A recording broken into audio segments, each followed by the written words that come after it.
doing this for 30 plus years now. He raised me from the time I was a baby till about 6 years old. I was 100% raw, or the most I could be at that age.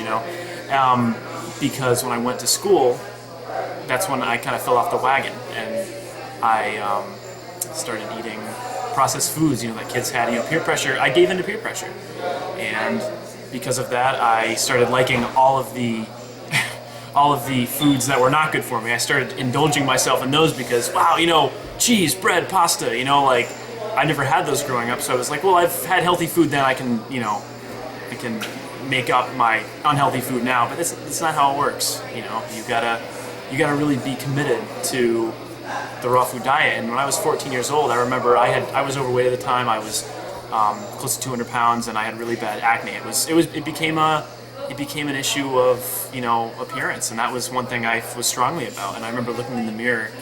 Actually, it was on Valentine's Day, and I remember saying, "Wow, I look really bad. I don't want to look like this. I want to change." And my father had been telling me this for years. Wynter, come on, get back on the wagon. We have a juicer. We have we can do juicing. And I was just like, no, it's not for me. But after seeing myself that one day and realized, wow, I don't want to keep doing this. So I talked to my dad. I remember sitting with him in the car, or in the truck, and we were driving, and I was like, Dad, I think I'm ready to actually take this to the next level with raw food. I think I'm ready to actually do this for myself. He's like, well, Wynter, I'm going to help you every step of the way. Him being the raw food guru, 30 plus years, he knew what to do. And so that summer of 2005, I did just straight juice, vegetables, fruits, exercise, sunlight. I got everything I wasn't getting because I was inside playing video games and eating unhealthy. The lifestyle just wasn't good for me. And after that summer, I had shed 60 pounds, and then eventually I had come down from close to 200 to 120, and then gaining the weight back with exercise. So I was very fortunate to have my father to help me with that. And my father helped me with the exercise, or the raw food portion. My mother helped me with the exercise portion. So both those combined really made me who I am today. It's beautiful. Yeah. So having the parental influence really made it a lot easier for you as a child or as a adolescent to adopt and pick back up the raw food diet. Yeah, definitely. I have a younger brother, actually. His name's Wynter. He's 15 years old, and he's been raw his entire life. And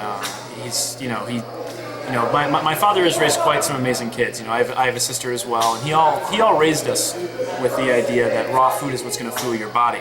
And whether we took that or not that's up to us. He left raw to be a personal choice for all of us, and because that's what it is. The raw food diet is something that I found. I can say I found on my own. No one forced me to do it. I found it on my own, and I'm doing it for myself. That's fantastic. So, was there any differences between you and your brother and your health histories at all, growing up on different diets to some degree? Yeah, there was, because my brother had been raw for his entire life. He doesn't know what it's like to have cooked food and cheese, and he doesn't know the effects because he's been raw. And he's just been healthy all the way through, that's awesome. And me, I had to actually see for myself. I had to be like, wow, this is what I don't want to do. I don't want to have this lifestyle. We both became healthy raw foodists on our own terms. He knew that he never wanted to eat that way. I wanted to experiment, and because I went down, I found that way. So those are kind of the differences. My brother remembers when him being raw and me being unhealthy. He remembers that, and now we can both laugh at the fact. But yeah, it's really amazing how we both come that way.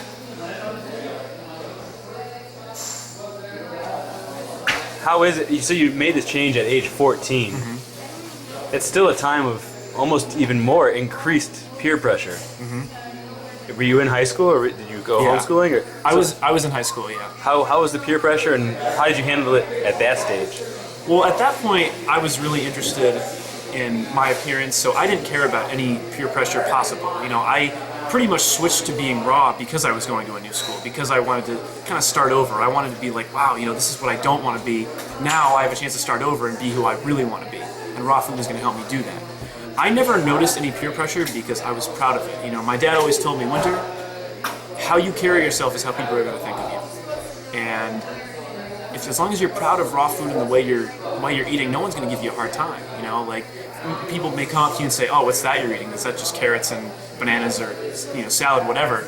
And if you say, "Oh, yeah, it is. I'm being forced to eat this way because whatever," then people are going to be like, people can feed on fear. But if you're proud of what you're eating, people are going to be like, "Whoa, okay, that's cool. I like that," And I never had a problem because it's all about how you carry yourself. That's one thing, and you got to choose good friends. Friends that are going to be supportive. That's another thing too. I have awesome friends who who have been very, very supportive. Their families are supportive when I used to go over to their houses. And it's been great. Like I've been able to pick out who I want to hang out with because they're going to be supportive, and that's kind of my father, 30 plus years ago, he got rheumatoid arthritis so bad that he was going to be crippled by it. And he went to a doctor, and the doctor said, there's no cure for rheumatoid arthritis. You're going to be, your joints are going to be replaced with artificial ones, or you could be in a wheelchair. And my dad didn't accept that. He said, there can't be a way that I can't get better. And he went to, he went to a naturopath, a nutritional doctor, and said, raw food. He explored more, and that's eventually how he found the raw food diet. And in 2001, he actually set up his own business called Raw Food Central.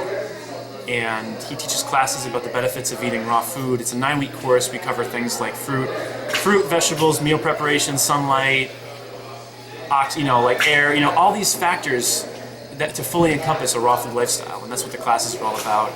And it's really awesome. And we started out of a church up until 2008. And then we got our first storefront in Windsor, Connecticut. And as soon as we hit the Windsor, Connecticut location, we started having we did potlucks before, but we had a new location to do potlucks, events, speakers. We've had Doug Graham come speak, we've had Durian Ryder come speak, we've had Karen Ramsey, Tim Van Orden. We've had quite a number of people come speak, and we have new friends, new connections. I was just talking with Tim earlier, like he was one of my friends, and that's what's really cool about Raw Food Central is not so much a store, but an education center, information center. People come in, and they don't necessarily need to buy anything. We share our experiences with them, and they look for help, and we help them. That's kind of what Raw Food Central is about. And we have a co-op, and we actually just moved our location to Berlin, Connecticut. And Why'd you move? We moved actually because of parking. We got too big. That's a good reason to move. Yeah, we actually moved. Yeah, we got too big, and so now we have a warehouse for produce. We have an awesome location at our disposal just to have more things. We have parking that will accommodate close to 100 people, and we want to use that parking to the max. We really want Raw Food Central to be out there. And we have a lot of hopes for the future of Raw Food Central. You're as good as your weakest link, and your health hinges on the aspects of it that you tend not to put a lot of attention towards. Don't do as well as you could. But even in the topic of nutrition, it's not about food.